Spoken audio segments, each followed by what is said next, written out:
Pak Cecep terus berlari, namun ketika berada di persimpangan jalan, "Kalimola, maulah Pak Gendut." Sosok yang membawa bayi itu muncul tepat di persimpangan jalan, hanya menengok sambil tersenyum.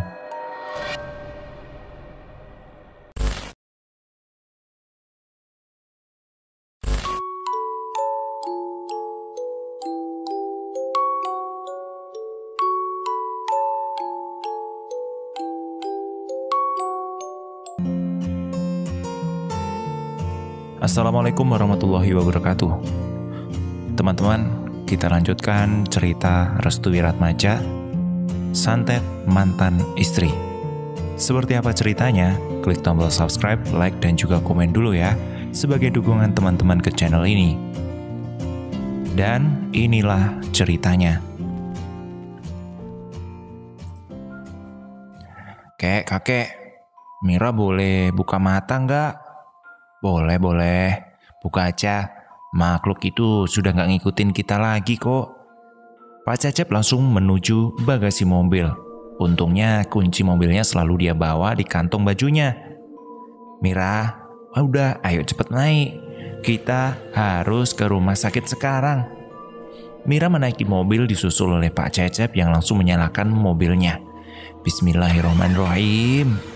Mesin mobil telah menyala. Mereka siap untuk pergi dari rumah untuk menuju rumah sakit. Kakek, lihat rumah kita. Pak Cecep melihat puluhan makhluk itu sedang berjejer di depan rumah. Mereka seperti menantikan kembalinya Amira dan Pak Cecep. Jangan dilihatin, udah. Pak Cecep terus menambah kecepatan mobilnya agar bisa sampai ke rumah sakit. Di tengah perjalanan, tepat di jok belakang, Amira melihat sesuatu lewat kaca mobilnya. Kakek, di belakang kita itu siapa? Ada apa, Mira? Ada ibu-ibu gendong bayi, kek. Pak Cecep terkejut. Ternyata sosok lain pun masih mengikutinya sampai di dalam mobil. Mira, ingat ya, baca surat atau doa apa yang Mira bisa. Surat An-Nas ya, kek. Iya, baca terus ya. Sosok itu seperti mengucapkan sesuatu sambil tertawa-tawa di dalam mobil. Menungso kuwi serakah. Gelem merintah, tapi ra gelem diperintah. Intinya, manusia itu serakah, suka memerintah, tapi tidak suka diperintah. Ucap sosok itu sambil mengelus-ngelus bayinya. Siapa kamu? Teriak Pak Cecep sambil mengendarai mobil. Sosok itu langsung mendekati wajahnya ke telinga Pak Cecep. Aku diperintahkan untuk membunuhmu. Tuanku marah jika tidak bisa membunuhmu. Aku adalah makhluk suruhan, tapi kalian semua sangat rendah ketika bersekutu dengan bangsaku.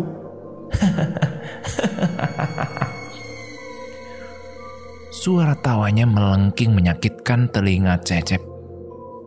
La haula wala quwata illa billahil azim. Siapa penolongmu saat ini? Tuhanmu? Hah? Siapa yang bakal menolongmu? Siapa? Hah? La haula wala quwata illa billah. Kakek, awas! Teriak Mira ketika mendapati seorang anak kecil tanpa busana berlari di depannya. Astagfirullahaladzim. Sosok di belakang jok mobil itu menghilang dengan seketika. Kek, Mira, kamu gak apa-apa? Ucap Pak Cecep dengan pelan. Detak jantung Pak Cecep berdetak lebih kuat dari biasanya. Dia hampir saja menabrak anak kecil tanpa busana. Anak kecil siapa itu? Tanya Mira. Mobil Pak Cecep berhenti di pinggir jalan dekat rumah kosong. Sebentar lagi dia akan sampai di rumah sakit. Namun kenapa ada sosok anak kecil di malam hari seperti ini? Suara anak kecil itu seperti berada di belakang mereka. Amira dan Pak Cecep menengok perlahan ke belakang. Astagfirullahaladzim. Sosok tuyul sedang tersenyum lebar. Matanya bolong dengan perawakan kepala agak besar daripada bentuk tubuhnya. Jari jemarinya tidak beraturan. Kakek, Mira takut. Amira langsung menunduk dan bersembunyi di bawah dekat jok. Mira, baca surat An-Nas ya, ucap kakek. Amira mengangguk. Pak Cecep menenangkan hatinya sembari mengingat baca-bacaan yang diberikan oleh Kiai Soleh padanya.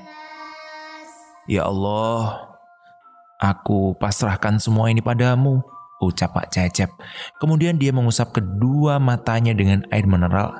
Alhasil sosok itu hilang seketika. Mira, kamu gak apa-apa kan? Amira hanya mengangguk. Sini, ke jok lagi ya. Jangan di situ. Kita ke rumah sakit jenguk nenek sekarang ya. Iya, Kek. Pak Cecep menyalakan mobilnya. Tujuan utamanya jangan sampai terhalang karena gangguan dari makhluk halus yang sengaja ingin menjatuhkannya. Sepanjang perjalanan, Amira menatap jendela mobil seperti ada sesuatu yang diingatnya. Kek, ibu kemana ya? Tanya Amira. Pak Cecep menengok sebentar ke arah Amira. Lalu dia mengucapkan sesuatu. Kita doakan semoga ibu bisa kembali lagi. Jadi kamu jangan putus asa doain ibu ya nak. Mira meneteskan air mata. Kemarin-kemarin ibu gak kayak gini loh Kek. Ibu masih sayang kan sama Mira? Perasaan anak menyatu lebur dalam hatinya. Sesuatu yang sudah terbangun dalam diri Amira terus mengingat sesuatu yang ada di dalam benaknya, terutama ibunya, Bu Novi. Ikatan batin keduanya benar-benar terikat. Ini adalah sesuatu petanda bahwa Amira akan segera menemui titik terang dari solusi permasalahan keluarga ini. Mobil Pak Cecep mulai memasuki rumah sakit. Pak Cecep memarkirkan mobil agak ke barat bagian rumah sakit. Turun yuk. Iya Kek, iya. Sambil membawa tas, Pak Cecep pun menuntun langkah Amira menuju ruangan Bu Ulfa. Saya ingin menuju kamar pasien atas nama Siti Ulfanah. Apakah bisa? Tanya Pak Cecep. Maaf, tapi ini bukan jam rujuk. Tapi jika ingin bertemu dengan anggota keluarga lainnya, Bapak bisa ke ruangan 3, kamar Melati ya. Silakan. Terima kasih ya Sus. Pak Cecep dan Amira menuju kamar yang dimaksud. 1, 2, 3. Pak Gendut naik kuda. Terdengar suara nyanyian namun sangat lirih. Amira langsung berhenti. Apa itu Kek? Kuda lari-lari. Pak Gendut kejebur kali. Kek, itu suara apa? Kakek denger kan? Pak Cecep mencari arah dari suara itu. Mira, jalan terus ya. Itu suara ibu kan? Ibu ada di sini kan, Kek? Mira, itu bukan ibu.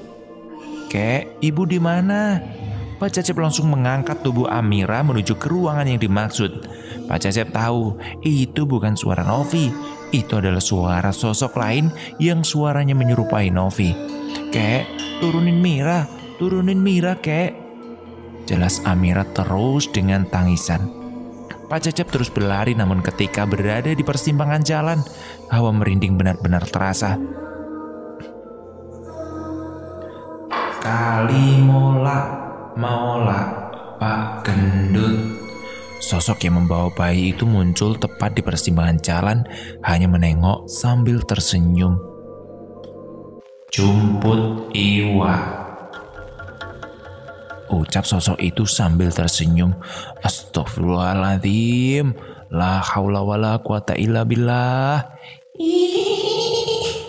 Sosok itu menghilang lagi.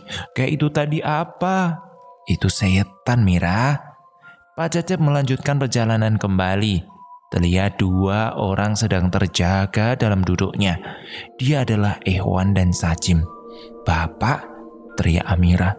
Amira langsung berlari menuju tubuh Sajim, memeluk tubuh Sajim.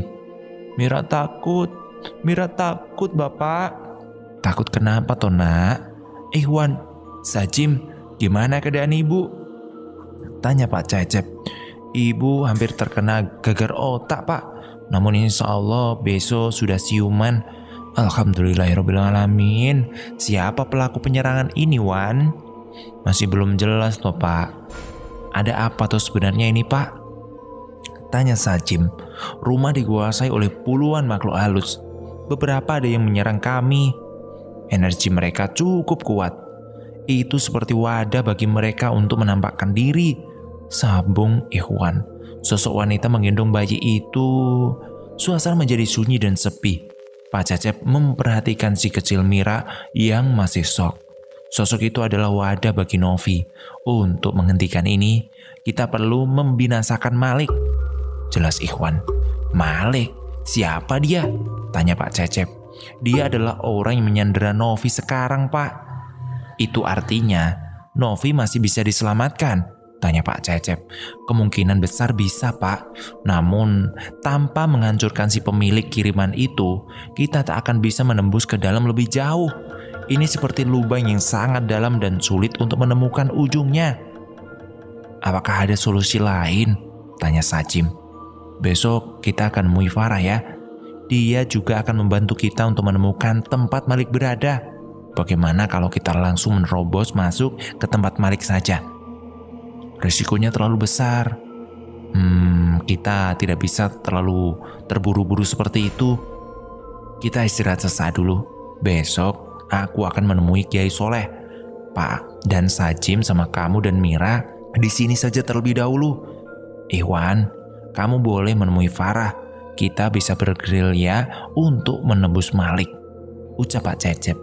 Baik Pak, baik. Tepat hari esok, Pak Cecep dan Ikhwan siap untuk menyerang Malik. Keesok harinya, suster memperbolehkan keluarga Pak Cecep untuk menjenguk Bu Ulfah. Nenek, senyum Amira. Amira, ucap Bu Ulfah dengan lirih. Bu, ibu istirahat saja. Sajim sama Mira bakal jagain ibu di sini kok. Bapak kemana? Tanya Bu Ulfah. Bapak ke tempat Kiai Soleh, Bu. Iwan menuju ke rumah temannya. Sebentar lagi kita akan menyelamatkan Novi. Jelas Sajim. Syukurlah kalau begitu. Semoga saja semua selamat ya nak. Amin. Pak Cecep menuju ke rumah Kiai Soleh sendirian. Beruntungnya Kiai Soleh berada di tempatnya. Pak Cecep diberi wejangan berupa amalan-amalan untuk menebus lubang hitam milik pelaku santet itu. Yang bersangkutan masih bisa diselamatkan. Namun apa Pak Kiai? Namun ada resiko yang berat. Apa resikonya? Dampak serangan menuju tempat itu akan terkena kepada kita semua. Tapi tenang saja. Tidak terlalu berat kok, kecuali jika benar-benar energi di sana besar, kita semua akan mati. Mati? Iya, itu resiko terburuknya. Sebesar itukah ilmu hitamnya Pak Kiai? Ilmu hitamnya bagaikan kegelapan malam, dan kalian bagaikan orang yang membawa lentera di kegelapan itu. Perbandingannya 1:10, jelas Pak Kiai. Pak Cecep terkejut. Apa ajian khusus yang dimiliki oleh Malik itu? Pelakunya adalah teman dari anak istrimu. Dia yang mengatur ini semua. Dia juga yang memberikan makanan khusus kepada para setan itu. Apa makanannya? Nyawanya sendiri. Nyawanya dia sendiri. Innalillahi wa inna ilaihi raji'un. Tidak ada yang gratis. Jika memang bersekutu dengan iblis dan setan, semua itu ada bayarannya, jelas Pak Kiai. Maka dari situ, Islam melarang keras bagi pemeluk-pemeluknya untuk bersekutu dengan iblis dan setan. Selain itu, dosa sangat besar. Tindakan itu benar-benar merugikan dirinya sendiri. Iya Pak, benar sekali itu. Aku akan membantumu dengan doa dari sini ya. Pak Cecep mengangguk paham. Selain berkunjung ke rumah Pak Kiai, Pak Cecep langsung pulang ke rumah sakit. Dia tak ingin balik ke rumah karena kemungkinan sosok-sosok itu masih mengganggunya. Kini kita beralih ke sudut pandang Ikhwan. Farah, saya udah nunggu di taman ini. Kamu di mana? Jangan lama-lama toh. jelas Ikhwan ketika menghubungi Farah dengan menggunakan handphone miliknya. Beberapa menit kemudian Farah mendatangi Ikhwan. "Udah lama, Wan." "Lah, kok kamu senyum-senyum?" tanya Ikhwan. "Beberapa kali si gila itu hampir membunuh saya. Jadi kayaknya hari ini tepat buat balas dendam saya sama dia." "Jadi apa solusimu, Farah?" "Kita datangi tempat dukunnya. Di sana kita harus cepat mencabut benda yang tertancap di lengan istri teman kamu itu." "Benda apa itu?" "Itu seperti buhul, namun berbentuk benang. Benang itu diikat tepat di lengan kanan teman istrimu. Sekarang kita harus segera menghancurkannya. Maka akan selesai sudah semua masalah ini." "Terus Malik bagaimana?" "Dia akan menghilang." "Loh, kok menghilang?" "Ada orang lain yang membantu kita." "Siapa?" "Beliau suruhan dari bapak teman kamu. Saya bisa merasakan auranya dari kejauhan. Ketika saya deteksi keberadaan dukun itu, ternyata jaraknya nggak terlalu jauh. Malik masih saja bodoh seperti dulu," jelas Farah. "Kamu itu cewek, tapi serem, main gini-ginian. Ini adalah kemampuan turunan. Alasan Malik mau membunuh saya itu juga gara-gara ini. Karena saya adalah orang yang tahu aibnya. Makanya dia nggak mau aibnya itu tersebar. Bisa malu dia." "Oh begitu ya. Jadi buat teman-teman untung direkam yang belum tahu buhul itu seperti ikatan yang di dalamnya terdapat perjanjian dengan jin dan setan. Kalau sudah tahu, mari kita lanjutkan ceritanya. Ayo cepat berangkat." "Sekarang?" "Iya sekarang. Kita harus cepat mengambil istri teman lo itu sebelum Malik tahu kedatangan kita," jelas Farah. Iya, oke. Kita kembali kepada sudut pandang Pak Cecep. Pak Cecep tiba di rumah sakit. Dia pun langsung menuju ke ruang istrinya di kamar 3.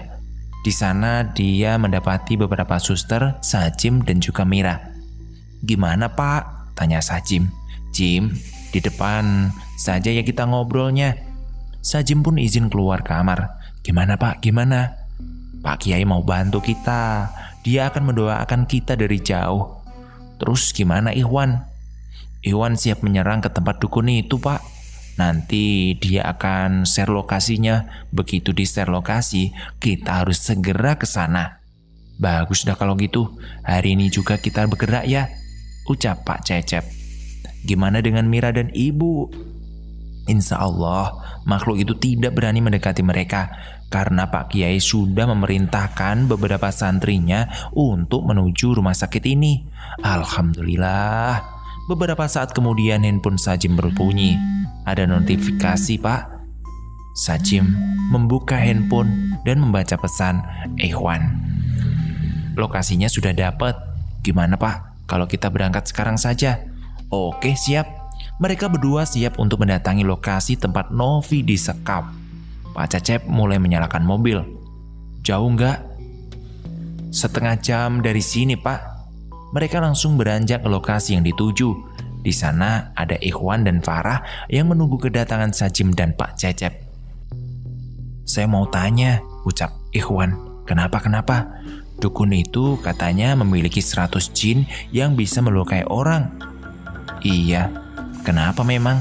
tanya balik Farah. "Kok bisa? Dia mengikatkan buhul kepada istri teman kamu itu." Malik juga membuat perjanjian khusus terhadap mereka.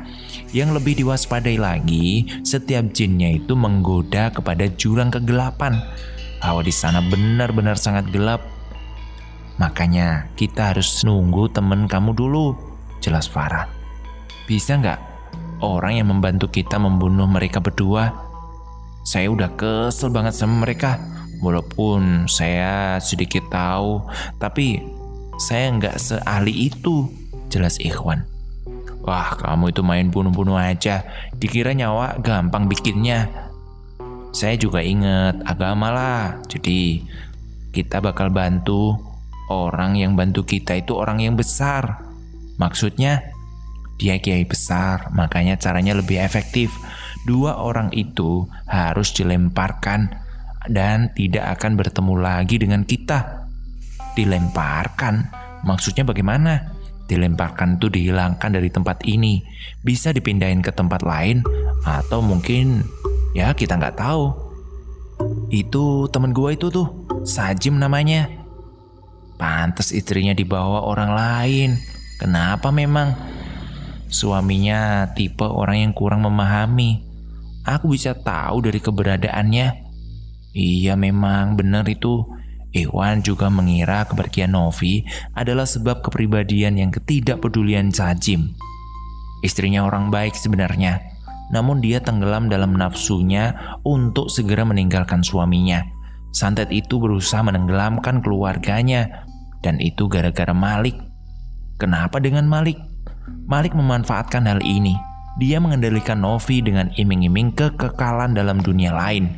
Ketika sudah terpasang buhul, hampir setengah akalnya tidak berfungsi. Kau tahu banyak tentang Malik ya? Seberapa kejam dia kepadamu saat itu? Farah beranjak bangkit. Jika kamu berjalan ke hadapan kabut, apakah kamu bisa nentuin mana jurang, mana jalan aman? Menurut saya tidak. Malik itu seperti itu. Kabut yang menyebalkan. Sajim dan Pak Cecep mendekati mereka. Kenalin, ini Farah. Sajim, Farah. Nah, Farah ini teman Malik ya? Tanya Pak Cecep. Lebih tepatnya mantannya Pak. Oh, kamu bilang temen, gimana sih Wan? Kalau temen gak mungkin lah, gua tahu semuanya.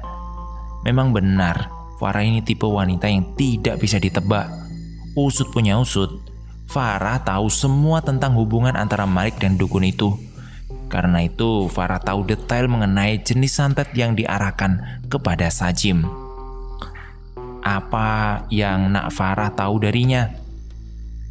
Saya hanya tahu bahwa orang yang terkena santet bernasib dua hal, antara mati dan kehilangan kesadaran.